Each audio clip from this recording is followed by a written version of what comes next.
Hello Internet, this is Chase RedShirtKing Wassenar and welcome to the RedShirtKing Manifesto. It is 6:18 in the morning Pacific time. I can't sleep because I have a lot of thoughts and feelings about the World Championship Finals that just took place a few hours ago. I don't really think that one series is necessarily going to call for its own episode per se. Certainly it's going to come up as we talk about other things heading into the off-season, as we talk to Korean analysts about how 2018 is looking and everything else. But it's one of the weird things about watching a sport or an esport is like after the championship, there's kind of that moment to sit back and we're all like, wow, that happened and that's really cool.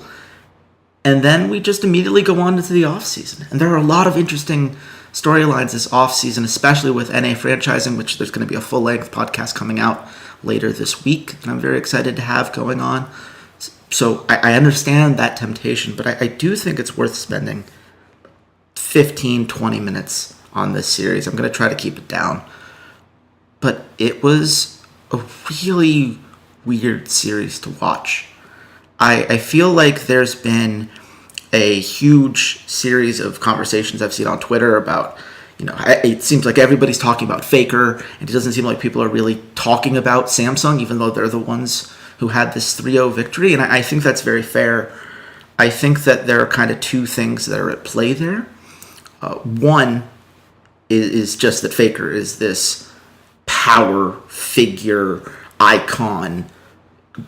He's just transcended so many conversations when it comes to League of Legends that anything he does is instantly going to be a point of conversation, just like it is about Tom Brady in the NFL or LeBron James in the NBA or insert name of a European football player that I should totally know, and I'm sorry that none of them are coming to my head right now, like Ronaldo. There we go. Ronaldo's a great example. You're just going to have to talk about that guy. And certainly I think that powerful image of him crying on stage is going to stick out at people because this is a guy that everyone has built up as this superhuman. He is impenetrable. Heck, I just wrote an article yesterday about all of the ways in which Faker seems to just transcend analysis and becomes this force of nature when we talk about him. So yeah, seeing him cry is a powerful image because we're not supposed to believe that Faker can cry. We didn't believe that Faker could cry. We believed that Faker, despite every piece of evidence that said that Samsung was the better team overall, despite the fact that we saw Faker multiple times talk about how he thought he was going to lose to teams that we acknowledged were a little bit weaker than Samsung, we just thought SKT was going to pull it out. Or at least I did. I know there were plenty of people, I'm sure, picked Samsung. I don't want to act like I'm the only, I'm the only opinion out there. But from what I saw on Unicorn, from what I was seeing online, the vast majority of people really did believe that SKT was going to pull it out. And how could you not, right? They've won every other championship they've been to. They have the best player in the world. Look at these amazing series that they've had against Misfits and Royal Never Give Up. And yes, they were close series. They were very close series. And in fact, we should be thinking about how they were behind 2-1 in both of those series, how they had double match point twice in a row in those series. But instead, we focus on those games 4 and 5 and how amazing that solo carry experience for Faker was. And I think sometimes we have to balance that out. But how could you balance it? How could we possibly be expected in the moment to balance the gravity, the weight of that moment with everything else we know about League of Legends, with everything we've experienced, with watching this guy for years, with everything that he has done up until this point in the tournament? We can't just turn that part of our brains off and say, oh yeah, this isn't Faker's year. Of course it's Faker's year. Every year is Faker's year. He's the greatest player in the world. So yeah, we're going to talk about that, and I think it's important to talk about it. But it's also important not to lose Samsung in this, and I think that the other thing that's been playing against them, unfortunately, was just how one-sided this series was. This was an incredibly one-sided affair. There was not a single point in maps 1 and 2 where I thought SKT were going to win the map. And certainly in game 3, it looked like they had a lot of plays going. It looked like the scaling was in their way. It looked like they had I think someone said it was about a 10,000 gold lead at one point. But it just, time and time again, we saw these fights kind of turn against SKT. We already had our whiplash from games 1 and 2, and then it was over. It was that one fight in the mid lane, and, it felt like it was, back to being like neck and neck. Both teams are very close in gold. SKT's gotten all of the dragons. They had that Elder that was great. Samsung's close, but it's a very tight game, and then it just ended. Because Faker got caught out, because Huni didn't peel, because Wolf was out of position, because so many things went wrong on that play. And when you have a game that ends like that, in a series that felt so one-sided, it's anticlimactic. We don't have the same weight of, look at how much they overcame, because we don't have that sense of overcoming it. It was easy, at least in this series. And now, of course, obviously, we know it's not easy, right? It's never easy to beat a team like SK Telecom, the second best team in the world, right? They beat Misfits, and they beat Royal Never Give Up, and they beat all these teams in the group stage, and they've done so many things over the years. They got second place in Korea. They're a very good team. Losing this series doesn't make them any less of a great team, but that's how we view things in esports, right? Either you won or you lost. Either you were good enough or you weren't. It's a very black and white kind of conversation way too often. And so we see a 3-0 and we're like, oh, well, I guess it never really was that close. So I guess it never really was that impressive for Samsung to win, which is just factually not true. This took an incredible amount of prep work. Edgar's drafts in this series were spot on, 100% of the way. Felt like they had a great understanding of what they needed to prioritize. I thought putting Crown on the Malzahar all 3 games was brilliant. Great way to play something that has lockdown and the hard CC that you really want from Crown, because he's not going to be winning lane basically ever. But Malzahar also doesn't lose lane very hard because he is a Malzahar and he has that passive going for him. Very good trading in those early lane opportunities. Made a lot of sense there. Glad they did it in the first rotations of game 1 and 2. Surprised SKT let them get away with it in the third rotation in game 3. I thought that was a mistake. Also thought it was a mistake that SKT picked red side for all of their games. I would not have done that. Blue side has had an inherent advantage basically forever, and especially in this meta, the Janna seems like it was much more useful than what SKT was choosing to prioritize on red side. And yeah, Samsung outdrafted SKT.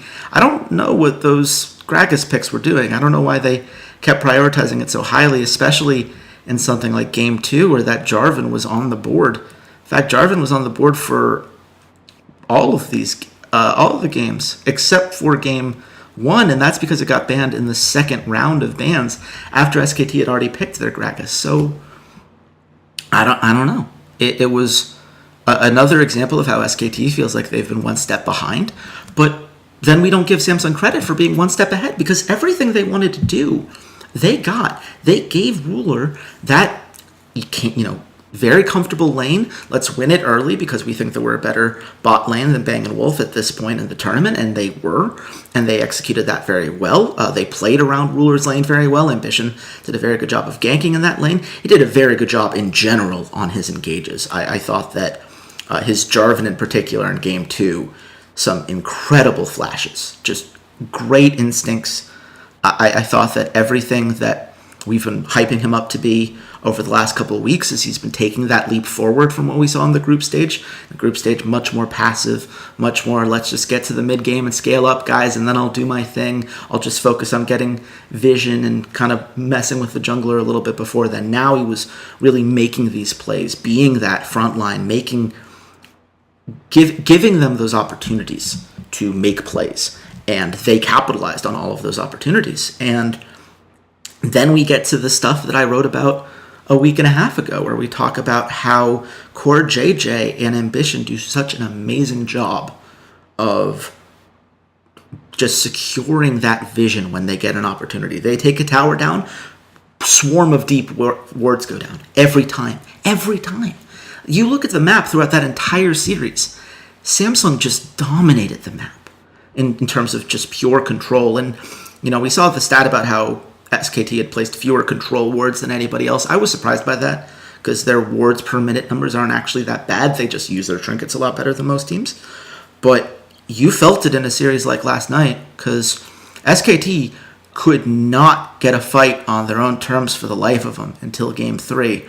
And even then, it was mostly because Huni was the one split pushing, and he had gotten such an advantage in lane because Blank remembered that you're allowed to gank in the first 15 minutes of the game. And therefore, Samsung would have to send somebody there, and Faker had a couple good flanks. It really felt like for the vast majority of all three of these games, and for the entirety of games 1 and 2, Samsung was in the driver's seat, and they could get their fights at will. And that's really impressive. That tells me that there is a macro understanding of the game that this team figured out, because that's a team effort when it comes to things like vision, when it comes to picking your engage moments, following up on those opportunities when they come, making sure that the guys that you need to succeed are in the right champions to do it. And I will also say, as someone who just wrote an article about Cuvée yesterday, turns out he's really good at doing all of the things they need. Hey, you need some split push? Hey, I'll give you this cannon. How does that work out for you? We'll even play at AD cannon because I mix it up and threw SKT off, I think, in terms of how they played out that lane and maybe some mastery decisions that you can kind of look at. I'd have to go back through the runes and masteries in particular to point out individual things, but this is kind of an off-the-cuff thing right now. But certainly caught me off guard that was a decision that he made, but it was a very intelligent one. Gnar in Game 2, very much a team fighter. Cho'Gath in Game 3, the tank that they needed, and a tank that made so many great plays. I think that ult on to Bang, we talk about how Bang never should have been there, and he shouldn't have. But when he gets that ult near the Baron pit, and Samsung are able to turn that fight and then get the Baron off of it, that is a great moment. Clearly shows this forethought in how they wanted these compositions to go, and I think that his ability to do so many different things for this team was so valuable in a series in which Huni was exposed as being very inflexible. Even in the game he did well. Like, what does he do? He split pushes and he wins lane. Okay, so what happens if he doesn't win lane? Well, he didn't in games 1 and 2, and they lost. So, do we criticize SKT for that? Of course we should. Of course we should. But let's also praise Samsung, because this was a series that was so cleanly executed in games 1 and 2 and showed such resilience in game 3. It's when you get a team that is as aggressive as SKT and has this kill pressure, hungry for a win like this. Bang seems to be more comfortable. He certainly got some kills in the early game that was making it so that his builds, he was hitting a spike in a much more comfortable spot. Wolf certainly seemed more comfortable on a more proactive champion. Blank, as I said, was being a little bit more proactive.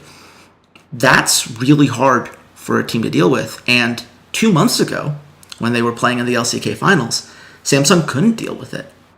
And here they were, and they were faced with this. They were going up against 4 dragons, 2 of which were infernal. They lost a Baron, they lost a Rift Herald, and albeit Blank totally misused it because he clearly forgot that he had it and or just didn't find an opportunity to use it. But they pull it off. They pull off those fights. They won every single one of them that they needed. At some point, hail to the kings, right? These are the kinds of clean, decisive games that we would fall over ourselves to praise if this was SK Telecom. But instead we're focusing on Faker. And again, how could you not? But I think that as we get a little bit more removed from that moment, I hope that Samsung gets their due in the limelight. I think that they certainly did everything you could want a team to do. I think that it shows a trust from management to this playing staff and the coaching staff that they kept everyone the same from last year, didn't feel a need to make any changes. I think it says a lot about Samsung that they stuck to their 5 when it came to the World Championship. One of the biggest problems that people like Emily Rand had written about in the LCK and in how they handled the playoffs in their region was that they kept subbing people in and out trying to find their best 5. And they trusted their 5 at Worlds. And they never backed out of it. I think that Blank and Peanut were being subbed in, but not really with a purpose. It was like, well, he's losing, so let's bring in someone who's not going to be tilted because losing makes you worse at the game. And that's fair to some extent. But when you're doing these changes, there's supposed to be a stylistic difference in how you play. And I think it was a pretty big mistake on SKT's side to not allow the differences in Peanut and Blank's skill set to shine through. I think forcing Peanut to try to play like Blank was a terrible idea, and I think he looked clearly uncomfortable. I think that has something to do with why these plays weren't going well. I think that Peanut associates that kind of slower style with just pure passiveness. So then when Blank is the guy going in for initiations and being the more aggressive of the two in the early game, that tells me there's a coaching problem. But ultimately, I think that this was Samsung's series, and they should be the ones that we give credit to, as much as we look at the things that SKT did wrong, if not more so. I feel like that's not fair to Samsung. And I'm like, well, we gotta talk about SKT, right? They're so important. They're this figure. Yeah, they are. And you know what? We gotta talk about the New England Patriots every year too, whether they won the title or not. But you know what? Samsung won the title. And let's give them some more praise. And let's talk about how exciting this will be if they run it back, right? Like, this is the potential for a dynasty here. It's not a dynasty. And anyone who says, but they won 2 titles in the last 4 years, not the same team, not the same players, not even the same era. This is the sister team era. It cannot be compared. It's not a dynasty. Yet. But it could be. Because now we have a second place finish. We have a first place finish. What happens next year? If they finish first again, that's a dynasty, right? 2 titles in 3 years and a second place finish in the year that you didn't. That's a hell of a dynasty. They got to find their way back up to that peak, and they've got to keep these guys together. And do they continue to do that, or do these players start to cash out a little bit? I know there have been some rumors about Ambition maybe retiring because now he has a wife that he needs to be thinking about, kind of starting onto that aspect of his life. I hope that's not the case, mostly because I thought he played very well, and I think he still has a promising career ahead of him. I don't think that he's by any means peaked as a player. If anything, I think what we saw in the second half of the tournament really showed how much better he can be when he's given time to adjust, when he's given the opportunity to learn from a set of games and really dig into that film and find the holes in his game and improve upon them. I was very impressed by him from that end. But if this was his last series, great way to end, huh? Great, where you are, in so many ways, the key player that made a lot of these fights happen. And the stats aren't necessarily going to show him as the most flashy player on this team, but he was everywhere. 100% kill participation tonight. That's nuts. I just realized that as I was going through these stats. 100%. That's great. It's incredible. What a way to end your career if that's what Ambition chooses to do. And as someone who has been a CJ Antis fan my whole League of Legends life and saw so many promising players get just dug into the ground and ground into paste and then chewed up and spit out and left on their own, just as a shell of a person. We were so afraid after CJ Antis moved him to the jungle that was going to be the end of Ambition's career because he didn't look great right away on it. And look at where he is now. And that says so much about his work ethic, his determination, his intelligence for the game. Oh my God, the intelligence in terms of how they planned out the macro strategy and how he played out these games directly. I think I can't say enough about him. I can't say enough about Cuvée and just how flexible and how useful he was to this team. Can't say enough about Ruler and how much he stepped up. A guy that in the group stage we were criticizing for having all of these positioning issues, really nervous in team fights. Look at how much he just stepped forward in some of those big fights. Obviously his Varus is great, did very well on it, but his Xayah was great too. It was all great. He used his ults perfectly. I thought that his initiations were very solid. He wasn't getting caught out and making mistakes. I think, if anything, if you're looking for a guy who was the weakest of the five, it's Crown. And we knew it was going to be Crown. And you know what? Crown probably knew it was going to be Crown. But you know what Crown did that very few mid laners are capable of doing? He swallowed his pride. He said, you know what? I'm working really hard at this, and I want to do something in this meta that is going to make my team win. And I would love for it to be a carry kind of champion, like when I looked so good on Victor just a year ago, and I was able to win games through my mechanical brilliance. But I'm not doing that right now.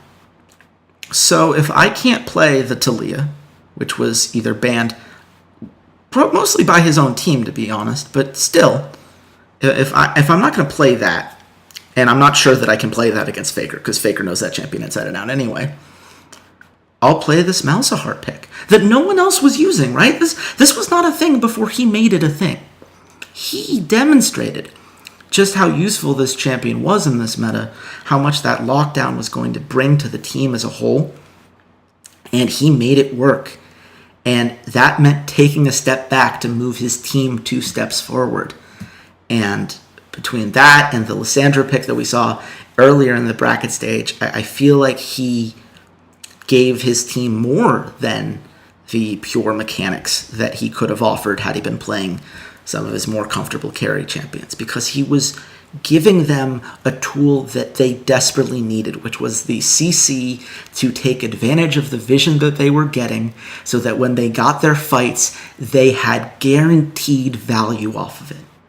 They knew that as long as they were picking the fights at their time, at the setting it up for when they were ready for it, they were going to get that guy on lockdown. They were going to get that target that they could then pounce on and make it all come together.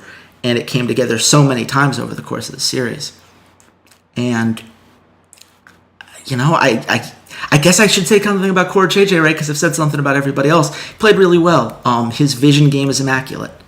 It's one of those things, again, it doesn't really come up in the stats. You'll see a lot of people like, oh, well, it's Jhin and Lulu, right? How hard are those champions to play? Ha, ha, ha, ha, ha.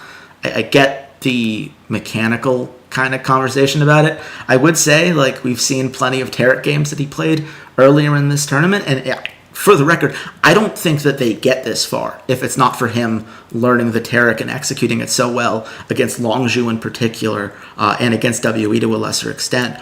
I think that was a key part of what changed their philosophy in terms of getting themselves to play the lane more dominantly, getting those dive potentials, giving them more of a reason to play for that early game.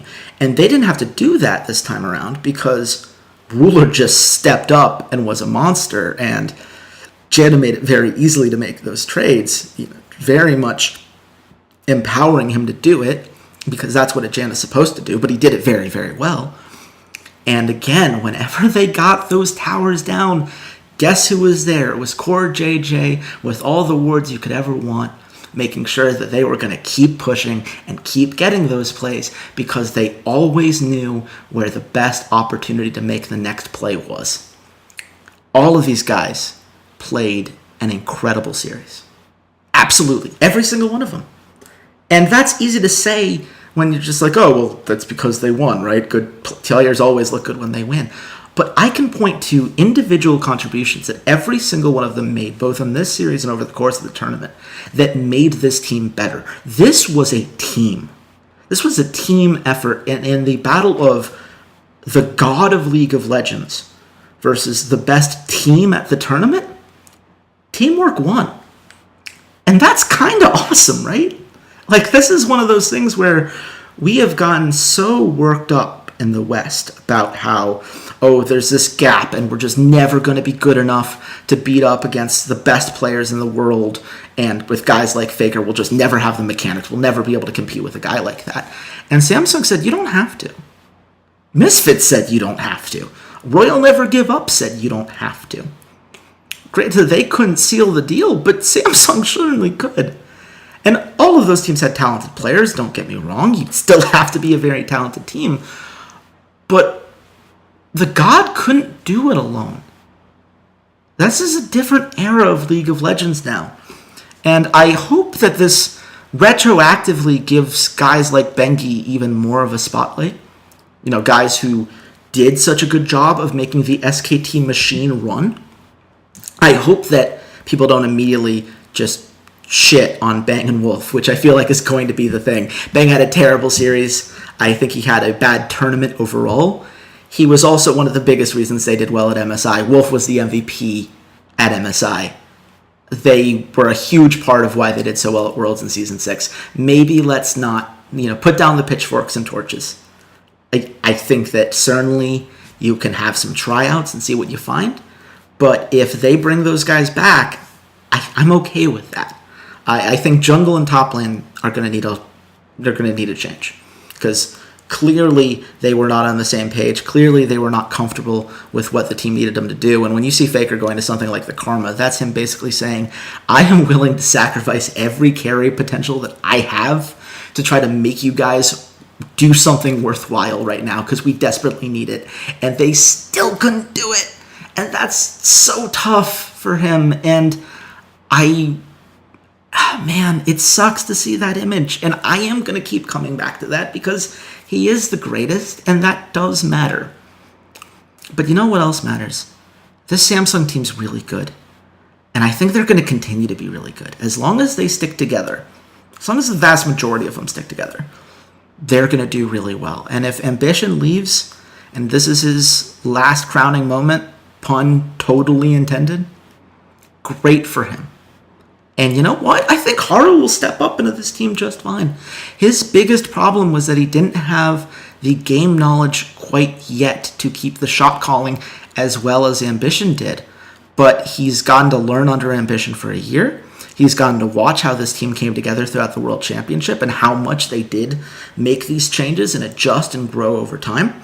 He's going to be working with Core JJ over the course of the next year, and with Edgar, who has clearly proven himself to be a very good coach. They're going to be fine.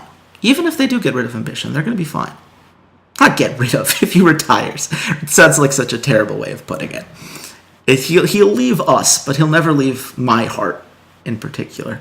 But that's my thoughts on this series. I had more of them than I thought. This has gone a little bit longer than I expected, but hopefully you guys enjoyed it. I'm not obviously putting an ad read at the front of it, because this is just a quick hit for all of you hardcore fans who have been sticking through during this kind of tumultuous period within the podcast. I appreciate you all. You mean the world to me, especially all of you who have been in the Discord and who have been watching these games with me, doing the VOD reviews, everything else. It's been one hell of a journey. All of you are wonderful people, and I've really gotten to enjoy getting to know you better, which has been awesome. And for those of you who haven't joined yet, feel free to if you'd like. And if you don't, you're not one of those people, know that I love you anyway, because you have listened to this show and you've given me a platform to share this thing that I love with you guys. And I do love League of Legends, and I'm going to love it next year. I'm going to love all of these off-season stories. I'm going to love getting mad at Riot about franchising, because I think there are things they're doing wrong. But I'm going to love it anyway, because I love this game. And I love that I can watch a tournament like this, having watched so many other tournaments earlier in the day with BlizzCon, having watched so many series over the last few months, cramming for Worlds, and then watching the play-ins, watching Worlds, all of these games, watching multiple times for articles and things. And I'm still so excited by what was supposedly a letdown because it was a 3-0 that I can't sleep, because I love this game. And I thank you for letting me share that with you. NA Franchising Pod coming within the next few days. Got a panel of people that I think are really interesting guys to talk to. I think you're going to really enjoy it. And until then, goodbye, Internet.